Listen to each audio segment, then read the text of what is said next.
Muy buenos días, bienvenidos a la clase. Hoy vamos a desarrollar el tema USB como uno de los puertos de comunicación serie. Nosotros, la clase anterior, vimos el puerto paralelo y triple 284 y antes vimos el puerto serial RS232. Ahora vamos a ver el puerto USB, que también es un puerto serie. Como su nombre lo indica, el bus serial universal, denominado así por 7 compañías que se unieron en un consorcio para desarrollar esta interfaz. Estas son Microsoft, IBM, Intel, Compaq, NEC, Norton Telecom y Digital. Estas 7 compañías diseñan una interfaz de transferencia de datos de alta velocidad, un bus serial con control de transferencia, con control de errores a través de la redundancia cíclica CRC. Y vamos a ver algunas de las características básicas de este tipo de conexión. Vamos a ver que los modos de transmisión va a hacer uso del modo asíncrono, que ya lo habíamos estudiado, con el código NRZI invertido. También puede trabajar en formato síncrono con el mismo código.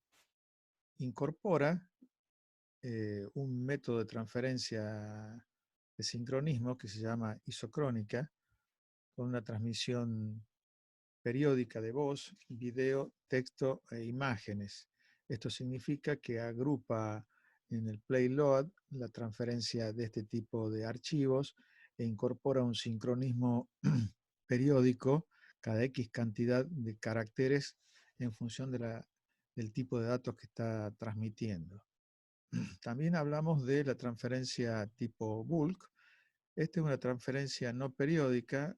Lo que implica es que cuando tiene cierto tipo de información como imágenes en video o imágenes, al necesitar un mayor ancho de banda para poder mantener abastecidos los buffers de transferencia, lo que hace es entregar todo el ancho de banda del sistema de transmisión a esta transmisión específica. Ya vamos a ver más adelante que este tipo de interfaz nos permite comunicarnos con varios periféricos simultáneamente. Los casos anteriores que habíamos visto de los puertos de comunicación, estos lo hacían con un solo dispositivo. Realizamos una transferencia punto a punto desde un DT hacia un DC o entre dos DT, pero siempre eran dos dispositivos.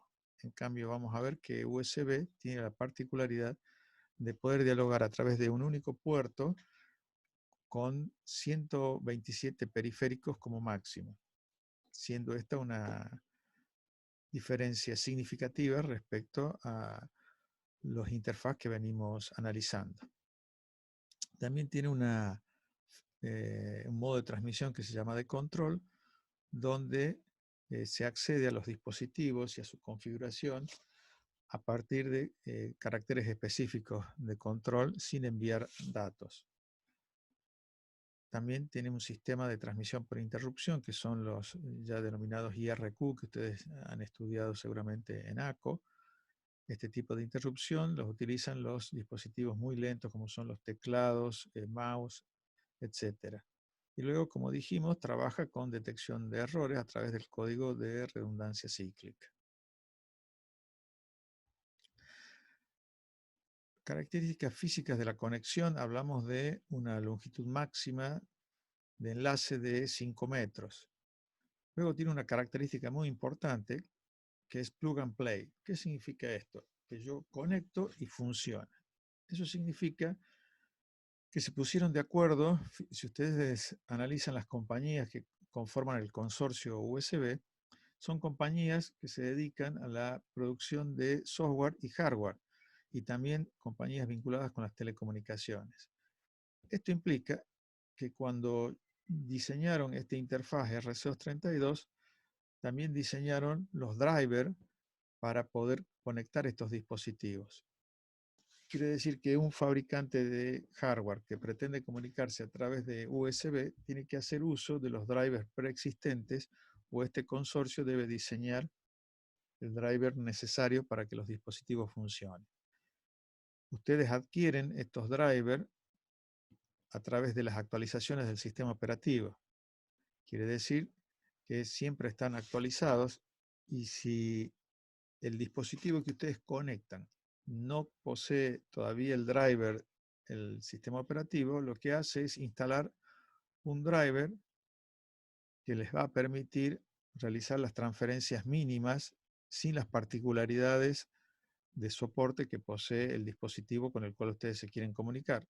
Eso implica que lo mínimo que van a poder hacer es transferir datos desde un dispositivo a otro, lo cual genera, digamos, una ventaja significativa respecto a, por ejemplo, RC232, donde nosotros teníamos que configurar a ambos dispositivos, verificar, utilizar el mismo tipo de cableado respecto de si habían utilizado o no los cables específicos. Acuérdense que nosotros en el caso de RC232 teníamos para la transmisión de datos dos canales disponibles, el primario y el secundario, la línea 2, el pin 2 y la línea 14. Y para la recepción de datos teníamos el pin número 3 y el pin número 16. Esto involucra que yo podía optar por una combinación entre estos pines para realizar la transferencia y recepción de datos. En este caso, nosotros vamos a ver ya la distribución de pines, pero vamos a ver que siempre usan los mismos conectores y los mismos pines para la transmisión y recepción de datos. Lo único que va a variar acá es la configuración o la programación de los drivers, lo cual se realiza previamente y permite lo que se denomina plug and play. Otra de las características muy importantes es lo que se denomina hot plug and play o hot plugging. Esto significa que yo puedo conectar los dispositivos, tanto el DT como el DC, a través de este vínculo sin necesidad de apagar los dispositivos. ¿Qué ocurre? Tanto RC232 como IEEE 284, yo debía apagar los dispositivos para conectarlos, porque de lo contrario yo podía generar graves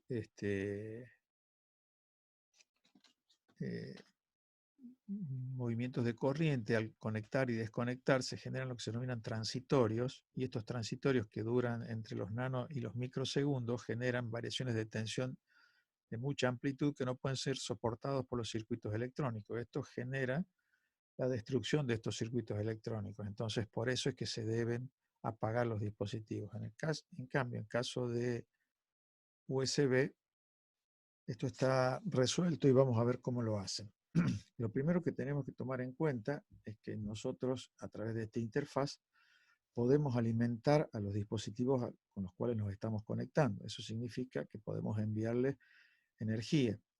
De hecho, tanto las memorias USB como los discos duros externos USB, yo los puedo alimentar desde el mismo interfaz de conexión.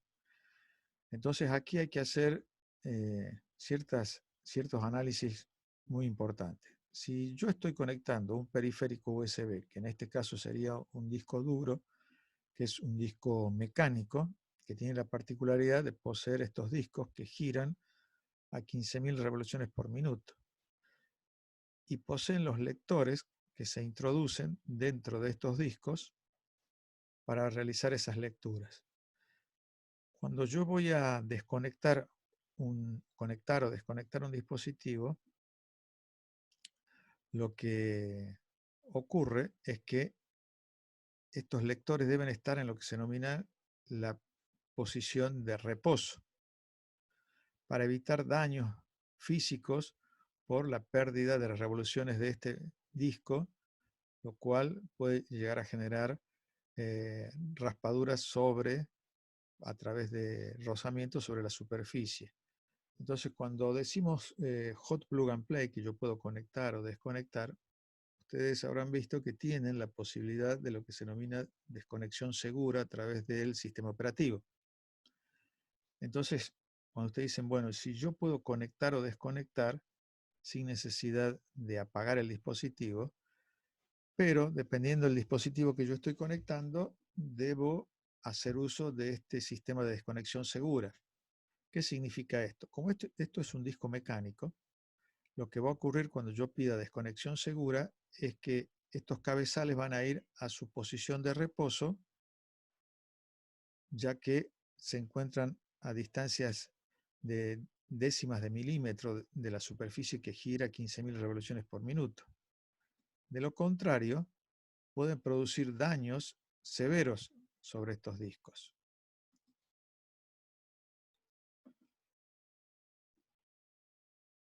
Me dicen que no se están viendo las diapositivas. Bien, a ver, vamos a salir un momento, vamos a ver si resolvemos esto.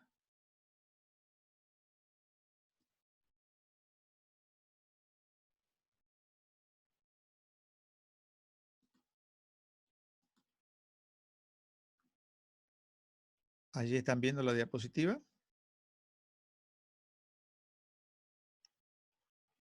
Muy bien, vamos a entonces a ver. Vamos a... Bien, esta diapositiva es la que muestra los discos duros y sus cilindros. ¿Estas las están viendo ya?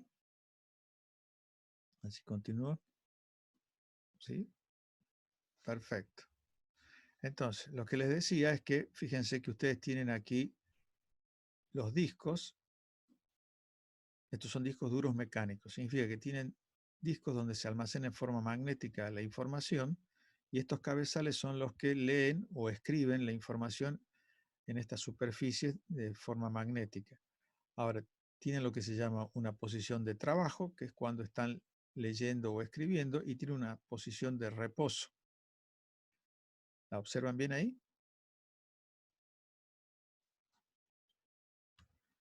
Entonces decíamos que cuando yo quiero desconectar, uno de estos discos duros, fíjense que la distancia a la que se encuentra la cabeza lectora o escritora está en el orden de las décimas de milímetro.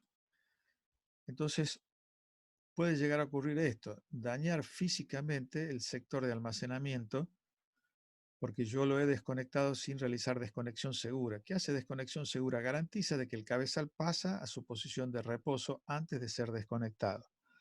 Si bien los discos duros vienen con sistemas de protección, algunos son giroscópicos y otros son acelerómetros que detectan la variación. Nuevamente, estamos en la diapositiva 7. Pasamos a la diapositiva 8. ¿Ven ahí la diapositiva 8? Porque me informa que ven solo la diapositiva 7. No están viendo. Ajá, a ver, vamos a ver qué está pasando acá.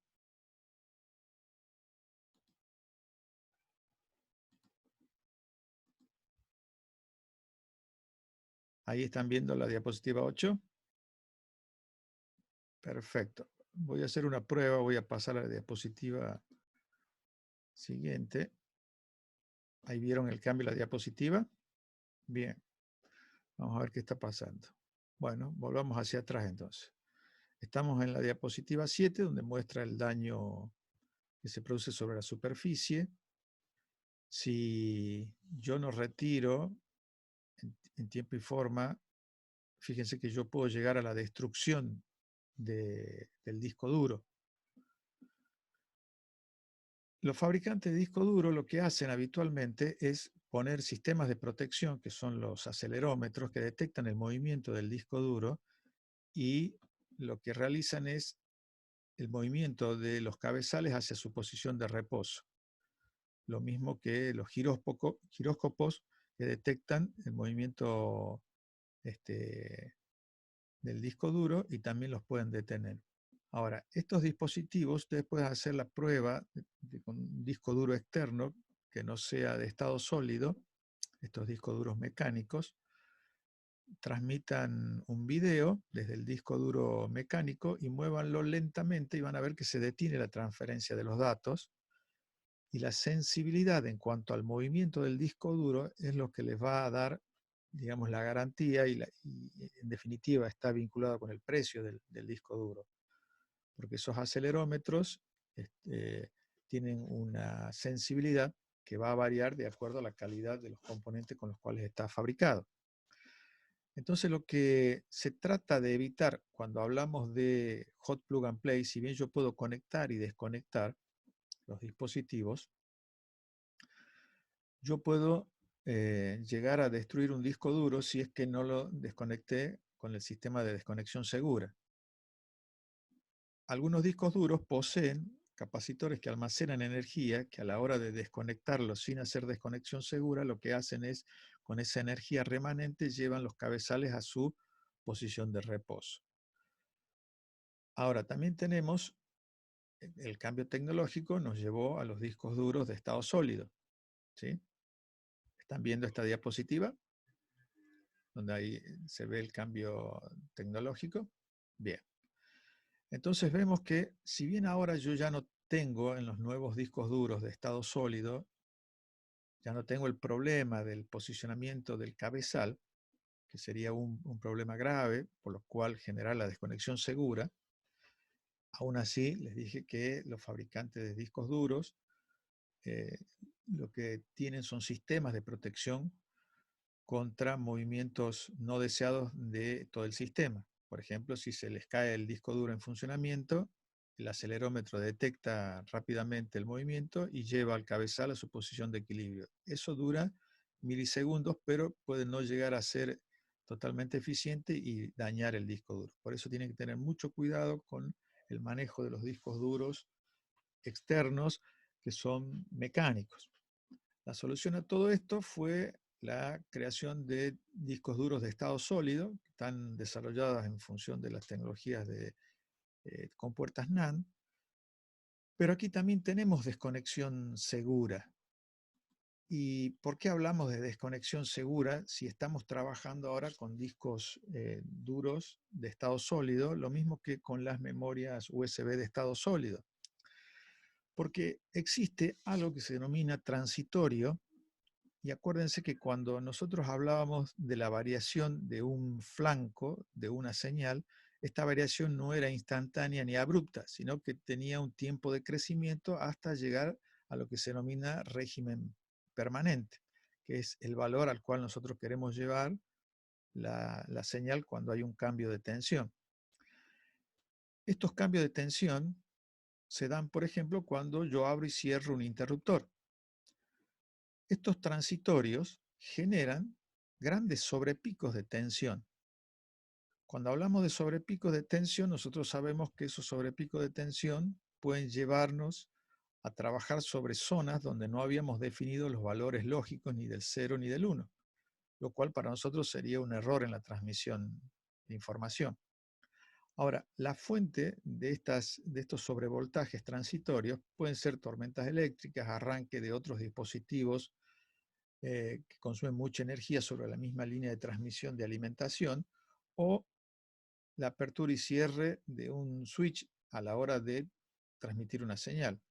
En este caso, el conectar y desconectar un dispositivo periférico a través de USB es lo mismo que tener un interruptor que yo abro y lo cierro y genero ese pico de señal transitoria que puede ser impulsivo u oscilatorio. Eso quiere decir que va a generar una variación de tensión respecto del valor promedio, y esta energía puede llegar a dañar a las compuertas o puede generar una variación en cuanto a los niveles de tensión, generando un error en la transmisión. También hemos visto que pueden ser fuente de estos transitorios impulsivos las corrientes estáticas, que nosotros ya las habíamos analizado en RC232.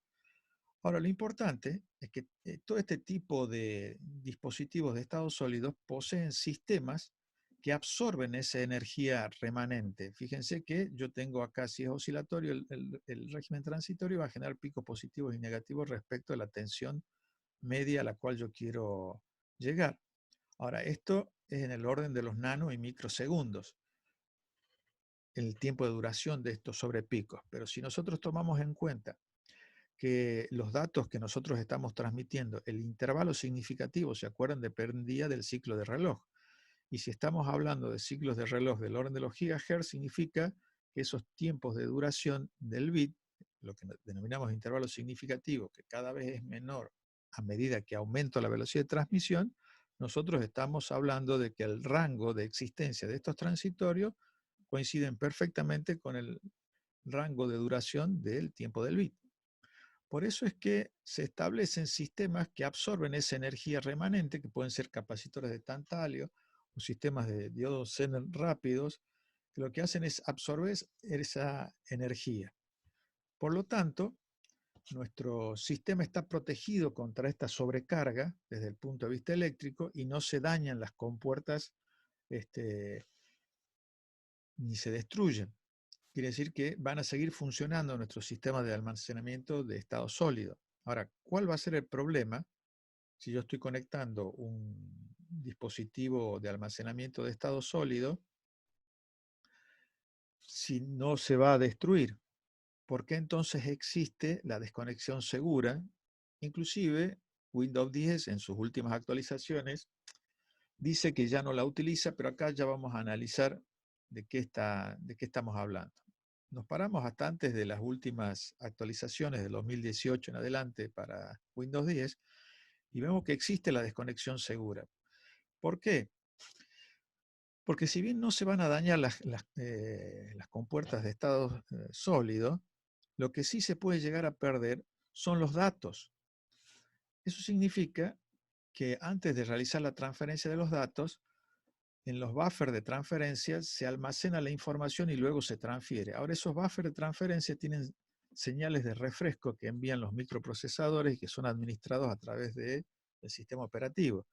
Eso significa que esas tablas de asignación de datos son refrescadas cada tantos milisegundos y si yo desconecto en el instante que estoy refrescando una de esas tablas, estas pueden borrarse, de manera tal que el dispositivo de almacenamiento puede perder la tabla con la cual fue generada la ubicación de los datos dentro de la memoria.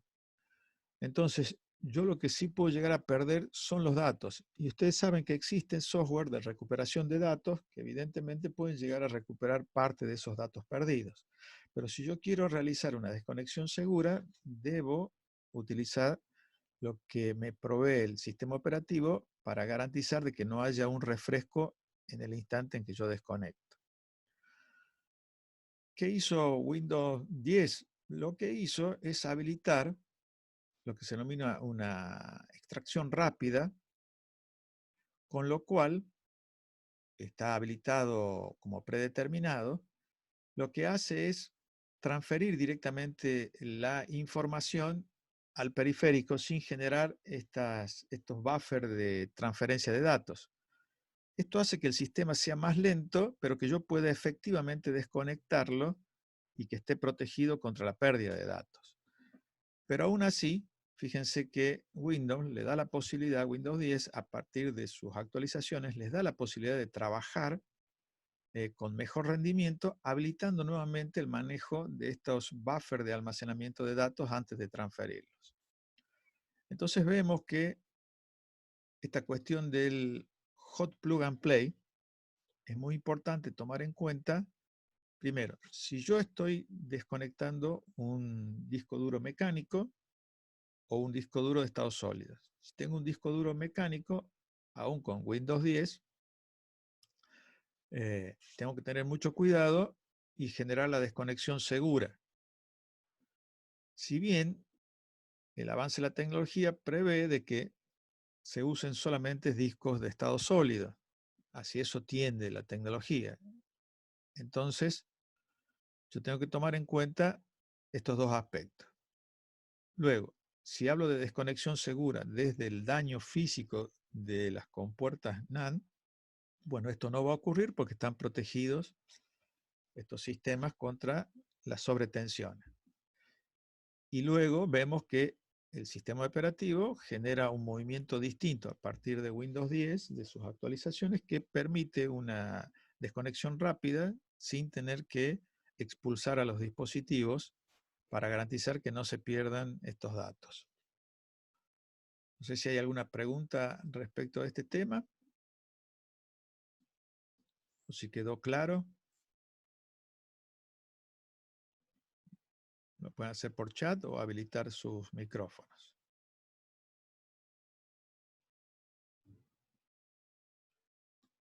Bueno, aparentemente está claro el tema. Seguimos adelante entonces. Acá me dicen que sí. Lorenzo, Felipe, Jerónimo están diciendo por sí. Gonzalo también por el chat. Bien, vamos ahora a analizar las características de la transmisión de este tipo de interfaz. Vamos a ver que existen distintas versiones, desde la 1.0 a la última actualización, que es la 4.0 para USB. Comenzamos con lo que fueron las primeras versiones de este protocolo de transmisión, que va desde la 1.0 hasta la 2.0, donde el tipo de transmisión, si ustedes se fijan acá, es half duplex, lo cual implica que puede ser en un sentido y en otro, desde el DT al DC y del DC al DT, pero no simultáneamente. Y lo que va creciendo es la velocidad de transmisión desde 1.5 megabits por segundo hasta llegar a los 480 megabits por segundo para el caso de USB 2.0. Después hay un cambio importante respecto al hecho que se puede transmitir en forma bidireccional y simultánea. Ya vamos a ver que para lograr esta transferencia a alta velocidad y en forma bidireccional, se van a tener que agregar algunos conductores para realizar esta transferencia, más líneas de transmisión. Pero eso ya lo vamos a ver más en detalle en las filminas posteriores. Lo que vemos aquí es que aparece lo que se denomina USB 3.0, multiplicando la velocidad casi por 10 a 4,8 gigabits por segundo. Luego tenemos USB 3.1 de 10 gigabits por segundo. Luego USB 3.2 de 20 gigabits por segundo. Y por último, en abril del 2019, aparece o se lanza USB 4.0 de 40 gigabits por segundo. Todos en formatos full duplex. Aquí hay que hacer una salvedad a partir de que aparece USB 3.2. Antes de la aparición de USB 3.2 se denominaban USB 3.0 y 3.1. Pero al aparecer en el mercado USB 3.2, hay una modificación, se renombra a USB 3.0 como USB 3.1 generación 1. Y a USB 3.1 se la denomina generación 2. Entonces, esto trajo mucha confusión en el mercado, ya que 3.0 es lo mismo que decir 3.1 generación 1. Sigue siendo la de 5 gigabits por segundo, redondeando, porque son 4,8 gigabits por segundo, pero en la jerga se habla directamente de 5 gigabits por segundo. Entonces, tomando en cuenta este renombramiento no oficial, no es un renombramiento oficial, pero sí de hecho, cuando ustedes van a adquirir dispositivos USB, pueden decir que es 3.1 y no están mintiendo, pero puede ser 3.1 generación 1, que es lo mismo que decir 3.0. Por eso tienen que aclarar, si hablan de 3.1, que sea la generación 2, para estar trabajando a velocidades de los 10 gigabits por segundo. Bueno, aquí tenemos que agregar ahora otro análisis más allá de la velocidad de transmisión. Acá me hacen una pregunta. Augusto dice, profe, ¿qué diferencia la velocidad teórica de la velocidad práctica? ¿A qué se refiere? Muy bien. vamos a ver que cuando planteamos las velocidades de transmisión, aquí, cuando hablamos de estas son las velocidades teóricas, fundamentalmente ¿por qué? Ahora ustedes ya saben que transmitir datos no es solamente lo que involucraba la teoría de la información, sino que debo incorporar sincronismo, control de transferencia, control de errores. Entonces significa ahora de que la velocidad teórica también se vea afectada por lo que decía Shannon, la relación señal-ruido. Quiere decir que la capacidad del canal puede disminuir debido a la relación señal-ruido. Y aquí es donde vamos a poner en juego todo este tipo de variables para entender de que estas son las máximas velocidades de transferencia con la relación señal-ruido establecida para esta medición, lo cual se va a ver empobrecido sobre todo por el hecho de el ruido que se inyecta a lo largo del enlace. Y el enlace en este caso es ese cable que conecta el disco duro, por ejemplo, con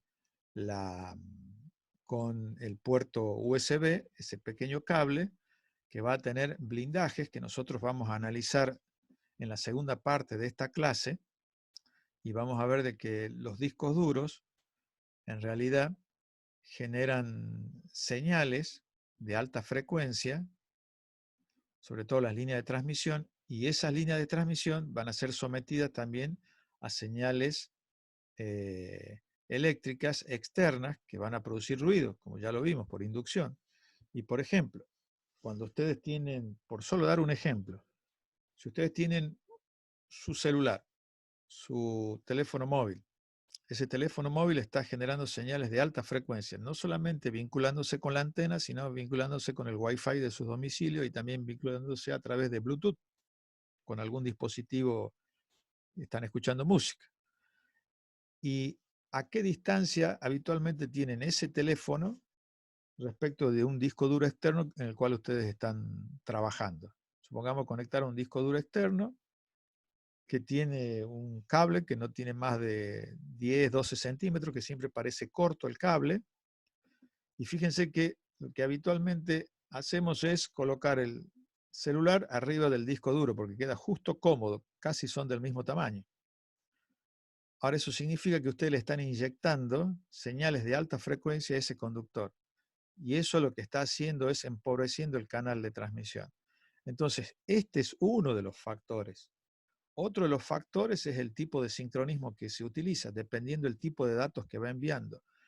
Este es una interfaz inteligente. Eso significa que ya más adelante tenemos lo que se denomina un hub o concentrador raíz, que es el encargado de administrar estas transferencias e ir modificando y adjudicando distintos anchos de banda o cambiando del tipo de sistema de sincronismo en función del tipo de datos.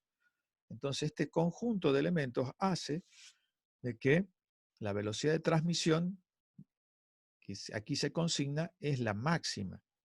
Y también tiene mucho que ver, como vimos recién, cuando hablamos del sistema de transferencia de la información, si generan estas tablas de asignación y a su vez generan en estos buffers de transferencia la información, la almacenan allí y luego la transfieren, o si la graban directamente en el dispositivo. Y también depende de la generación a la cual pertenece el periférico al cual yo me voy a conectar. Cuando ustedes van a comprar una memoria USB, habitualmente lo único que les interesa es la cantidad de información que pueden almacenar, si es de 8 GB, de 64 GB, 128 GB, pero también existe lo que se llama primer, segunda, tercera generación, ya están con la generación número 12. Eso significa de que los chips a qué generación pertenecen respecto a su producción. ¿Se acuerdan cuando hablamos del TRR, el tiempo de respuesta de las compuertas? Bueno, ese tiempo de respuesta es el que nos va a permitir a nosotros leer rápidamente más rápidamente o menos rápidamente ese 36% de caída del valor de la tensión o cuando se incrementa un 64%. Entonces, las compuertas, en función de esos tiempos de respuestas, están definidas por generaciones. Cuanto más rápidas son para la lectura y escritura es cuando más rápido detectan esa diferencia de tensión, esos incrementos. Entonces, esa es otra de las razones. No es solamente el interfaz lo que tiene en el puerto como velocidad de transmisión teórica, sino el periférico que se conecta con el puerto. ¿Qué hardware posee? ¿Qué tipos de respuestas poseen sus compuertas? Todo este conjunto de elementos son los que van a definir la velocidad real de cada componente.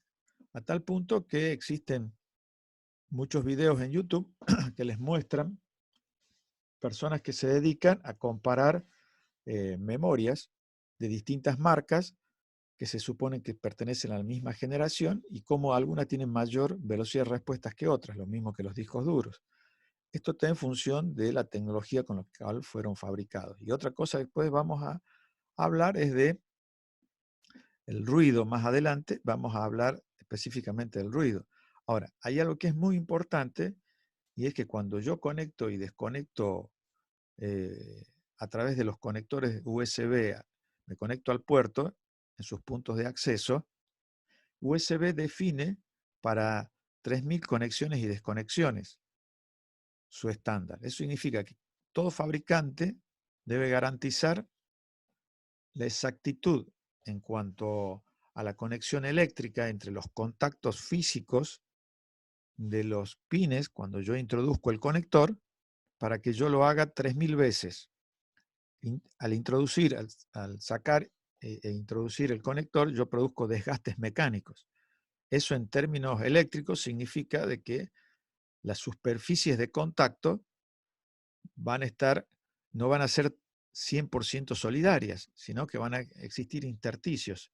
Y estos intersticios de contacto van a ir aumentando en la medida en que se vayan desgastando estos contactos.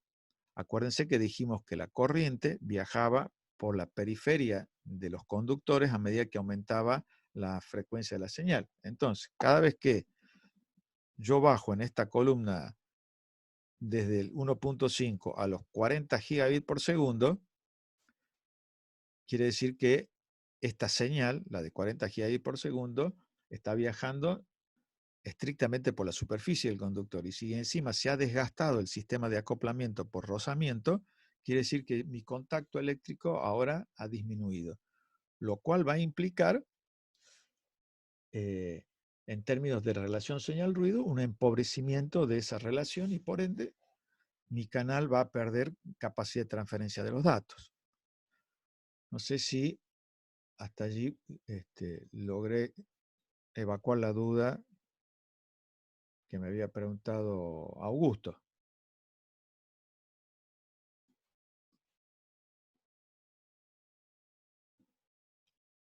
Perfecto, Augusto me dice que sí, muy bien. Perfecto, entonces seguimos adelante.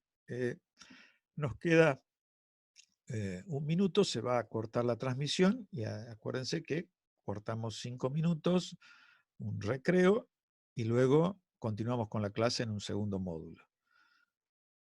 Bien, entonces dijimos, respecto de las velocidades de transmisión, ya empezamos a ver de que estas velocidades son velocidades teóricas y tienen que ver fundamentalmente con qué periférico me voy a conectar, la calidad de ese periférico en términos tecnológicos y sobre todo lo que yo les aconsejaría.